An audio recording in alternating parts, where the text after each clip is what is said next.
ஹரே கிருஷ்ணா. 53ஆம் ஸ்லோகம் பார்க்கலாம்.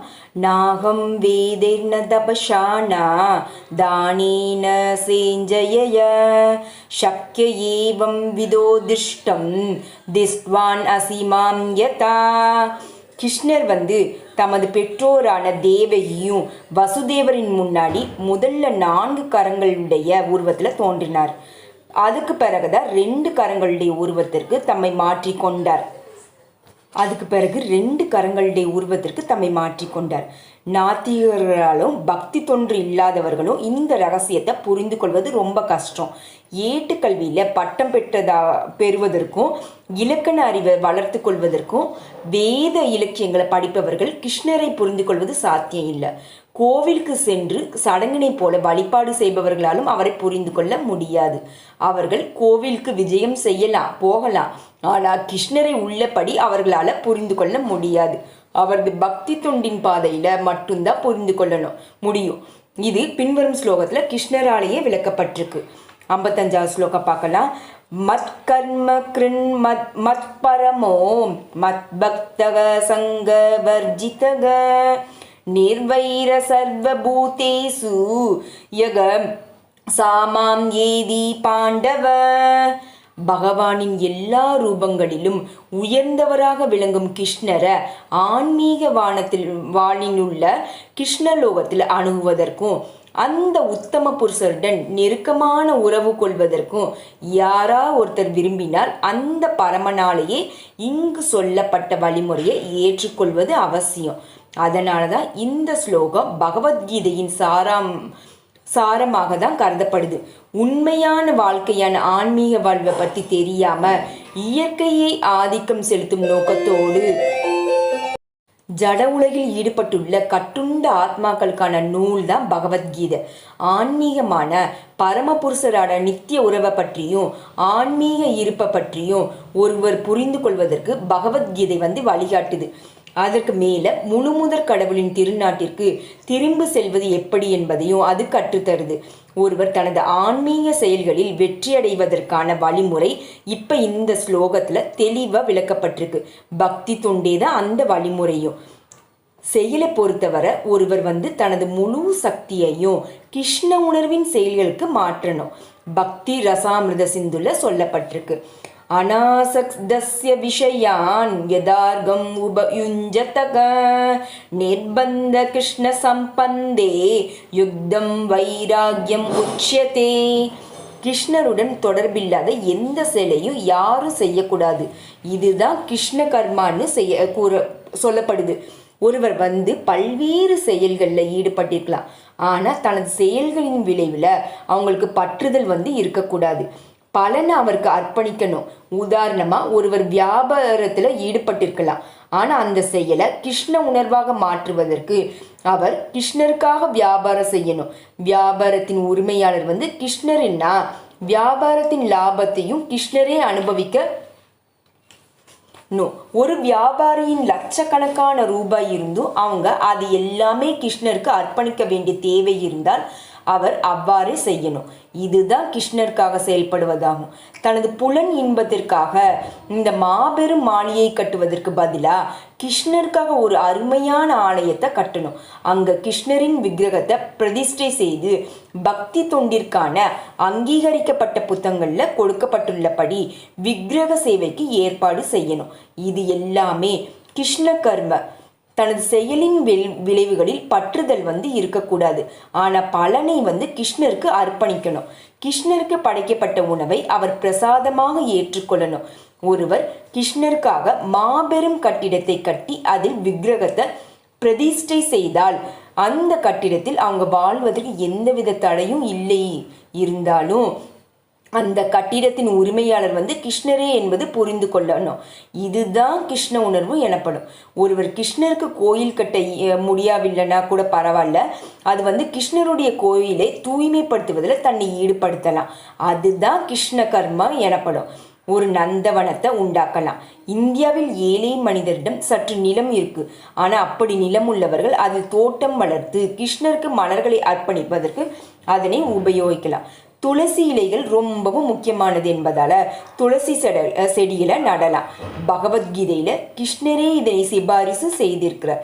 பத்ரம் புஷ்பம் பலம் தோயம், இலை பூ பழம் இல்லை கொஞ்சம் நீர் ஆகியவற்றை தனக்கு அர்ப்பணிக்கணும்னு கிருஷ்ணர் விரும்புகிறார். அப்படி அர்ப்பணிக்கும் போது அவர் திருப்தி அடைகிறார். இந்த இலை முக்கியமாக துளசி இலையை குறிக்குது. துளசி செடியை வளர்த்து நீர் ஊற்றலாம். இப்படி ரொம்பவும் ஏழ்மையான மனிதனும் கூட கிருஷ்ணரின் தொண்டில் ஈடுபட முடியும். கிருஷ்ணருக்காக செயல்படுவது எப்படி என்பதை விளக்குவதற்காக இந்த உதாரணங்கள் அளிக்கப்பட்டது. மத்ம பரமக என்னும் சொல்லுதான் கிருஷ்ணருடன் அவரது ஆன்மீக உலகத்துல உறவு கொள்வதை தான் வாழ்வின் உயர்ந்த பக்குவமாக சொல்லுபவதை குறிக்கிது. அதே போல மனிதர்கள் சந்திரலோகம், சூரியலோகம், ஸ்வர்கலோகம் முதலிய உயர் லோகங்களுக்கு ஏற்றம் பெற விரும்புறதும் இல்லை. இந்த பிரபஞ்சத்தின் ரொம்ப உயர்ந்த கிரகமான பிரம்மலோகத்திற்கு போவது அவங்க விரும்புறதும் இல்லை. அதில் அவங்களுக்கு எந்தவித நாட்டமும் இல்லை. ஆன்மீக உலகிற்கு மாற்றமடைவதில் மட்டும்தான் அவங்க நாட்டமுடையவராக இருக்கிறாங்க. ஆன்மீகவானிலும் கூட பிரகாசமான பிரம்ம ஜோதியில ஐக்கியமாவதில் அவங்க திருப்தி அடைகிறது இல்லை. ஏன்னா கிருஷ்ணலோகம் என்னும் கோலோக பிருந்தாவனம் என்னும் சொல்லப்படும் ரொம்ப உயர்ந்த ஆன்மீக கிரகத்தினுடைய அவங்க விரும்புகிறாங்க. அந்த கிரகத்தை பற்றிய முழு அறிவு அவங்களால இருக்குது. வேறு எதிலும் அவங்க நாட்டை கொள்றதே இல்லை. மத் பக்தக என்னும் சொல்லால சுட்டி காட்டுள்ளபடி அவங்க பக்தி தொண்டில் முழுமையாக ஈடுபட்டிருக்காங்க. அதிலும் குறிப்பாக காதால கேட்கறது, சொல்றது, மனசுல வைக்கிறது, வழிபடுவது, இறைவனின் தாமர திருவடிகளுக்கு சேவை செய்கிறது, பிரார்த்தனை செய்தல், இறைவனின் ஆணைகளை நிறைவேற்றுறது, அவருடன் நட்பு கொள்வது, எல்லாவற்றையுமே அவருக்கே அர்ப்பணித்தல் ஆகிய பக்தி தொண்டின் 9 முறையை அவங்க கடைபிடிக்கிறாங்க. பக்தியின் இந்த 9 முறைகளும் ஒருவர் ஈடுபடலாம். இல்லைன்னா 8, 7 குறைந்தபட்சம் ஒன்றிலாவது ஈடுபடலாம். இது நிச்சயம் அவங்கள பக்குவப்படுத்தும். ஸ்வங்க வர்ஜிதக என்னும் வார்த்தை ரொம்பவும் முக்கியமானது. கிருஷ்ணருக்கு எதிரான நபர்களின் சங்கத்திலிருந்து ஒருவர் தன்னை விலக்கி கொள்ளணும். நாத்திகர்கள் மற்றும் கிருஷ்ணருக்காக எதிரானவர்கள் இல்லை. பலநோக்கு செயல்கள் மற்றும் மன அனுமானத்துல கவரப்பட்டுள்ளவர்களும் கிருஷ்ணரின் எதிரிகளே தான். ஏன்னா பக்தியின் தூய வடிவம் பக்தி ரசாமிருத சிந்துல வர்ணிக்கப்படுது. அந்யாபிலாக்ஷிதா சூன்யம் ஞான கர்மாத்யனாவிருத்தம் அனுகூலேயன கிருஷ்ணான சீலன பக்திர் உத்தமா. யாரார் ஒருத்தங்க களங்கமற்ற பக்தி தொண்டில் ஈடுபட விரும்பினால் அவங்க எல்லா விதமான இந்த ஜட கலங்கங்கள்லேருந்து விடுபட்டிருக்கணும். ஸ்ரீல ரூப கோஸ்வாமி இந்த ஸ்லோகத்தில் தெளிவாக சொல்லியிருக்காங்க. பலநோக்கு செயல்களிலும் மன அனுமானத்தில் மயங்கிய நபர்கள் உறவில் இருந்து அவங்க விடுபட்டிருக்கணும். அதே போல தேவையற்ற உறவுகள் பௌதீக ஆசைகளின் களங்கத்திலிருந்து விடுபடும் போது ஒருவர் கிருஷ்ணருக்கு சாதகமான ஞானத்தை வளர்த்து கொள்றாங்க. அதுதான் தூய பக்தி தொண்டுன்னு சொல்லப்படுது. அனுகூல்யஸ்ய சங்கல்ப பிராத்திகூல்யஸ்ய வர்ஜனம். ஒருவர் சாதகமான விதத்துல கிருஷ்ணரை நினைக்கணும். சாதகமான முறையில அவருக்கு செயல்படணும். பாதகமான கம்சன் கிருஷ்ணருடைய எதிரிகளில் ஒருவர். கிருஷ்ணருடைய பிறப்பின் ஆரம்பத்திலிருந்தே கம்சன் பல்வேறு வழியில அவரை கொல்ல திட்டமிட்டார். ஆனால் அவருக்கு எப்போதும் தோல்வியே கிட்டியதால அவங்க எல்லா நேரங்களிலும் கிருஷ்ணரையே எண்ணிக்கொண்டிருந்தார். இதே போல வேலை செய்யும் போதும், சாப்பிடும் போதும், உறங்கும் போது எல்லா விதத்திலும் கிருஷ்ணருடன் இருந்தார். ஆனால் அதே போல கிருஷ்ண உணர்வு சாதகமானது இல்லை. அதனாலதான் 24 மணி நேரமும் கிருஷ்ணரையே எண்ணிக்கொண்டிருந்த போதிலும் கம்சன் அசுரனாக கருதப்பட்டார். மேலும் அவங்க இறுதியில கிருஷ்ணரால கொல்லப்பட்டார். கிருஷ்ணரால கொல்லப்படுபவங்க யாராக இருந்தாலும் அவங்க உடனடியாக முக்தி அடைகிறாங்க என்பது உண்மை. இருந்தாலும் தூய பக்தரின் லட்சியம் அது இல்லை. தூய பக்தர் முக்தியை கூட விரும்புறதில்லை. உயர்ந்த வாசஸ்தலமான கோலோக விருந்தாவனருக்கு ஏற்றம் பெறுவதற்கும் அவங்க விரும்புறதும் இல்லை. அவருடைய ஒரே குறிக்கோள் எங்கிருந்தாலும் கிருஷ்ணருக்கு சேவை செய்யணும் என்பதுதான். கிருஷ்ண பக்தர் அனைவருக்கும் நண்பனாக இருக்கிறார். அதனாலதான் கிருஷ்ணருக்கு எதிரிகள் கிடையாது நீ இங்க சொல்லப்பட்டிருக்கு. இது எப்படின்னு கேள்வி கேளல. நம்மளுக்குள்ள கிருஷ்ண உணர்வுல நிலை பெற்றுள்ள பக்தர் கிருஷ்ணருக்கு செய்யப்படும் பக்தி தொண்டை மட்டும் வாழ்வின் எல்லா பிரச்சனைகளிலிருந்தும் ஒருவரை விடுவிக்க முடியும் என்பதற்கு தெரியும். அவங்களுக்கு இதுக்கு சுய அனுபவம் இருக்கு. கிருஷ்ண உணர்வு எனும் இந்த வழிமுறையை மனித சமுதாயத்தில் அறிமுகப்படுத்தப்பட்ட அவங்க விரும்புகிறாங்க. இறையுணர்வை பரப்புவதற்காக தமது வாழ்வில் அபாயங்களை எதிர்கொண்ட பக்தர்கள் பலரின் உதாரணங்கள் சரித்திரத்தில் காணப்படுது. ஒரு நல்ல உதாரணம் இயேசு கிறிஸ்து. அவர் பக்தர் அல்லாதவர்களாக சிலுவையில் அறையப்பட்ட போதிலும் இறை உணர்வை பரப்புவதற்காக தமது வாழ்வை தியாகம் செய்தவர். அவர் கொல்லப்பட்டார் என்று எண்ணுவது மேலோட்டமான எண்ணம்தான் என்பதில் சந்தேகம் இல்லை. அதே போல இந்தியாவிலும் ஹரிதாச தாக்கூர், பிரகலாத மகாராஜர் என பல உதாரண புருஷர்கள் இருக்காங்க. அதே போல அபாயங்களை மேற்கொள்றது ஏன்னா அவர் கிருஷ்ணர் உணர்வை பரப்ப விரும்பினார். அந்த செயல்கள் ரொம்பவும் கஷ்டம். ஒரு மனிதன் துன்புறுகிறார் என்றால் கிருஷ்ணருடனான தனது நித்திய உறவை அவர் மறந்திருப்பது அதற்கு காரணம் என்பதை கிருஷ்ண பக்தருக்கு தெரியும்.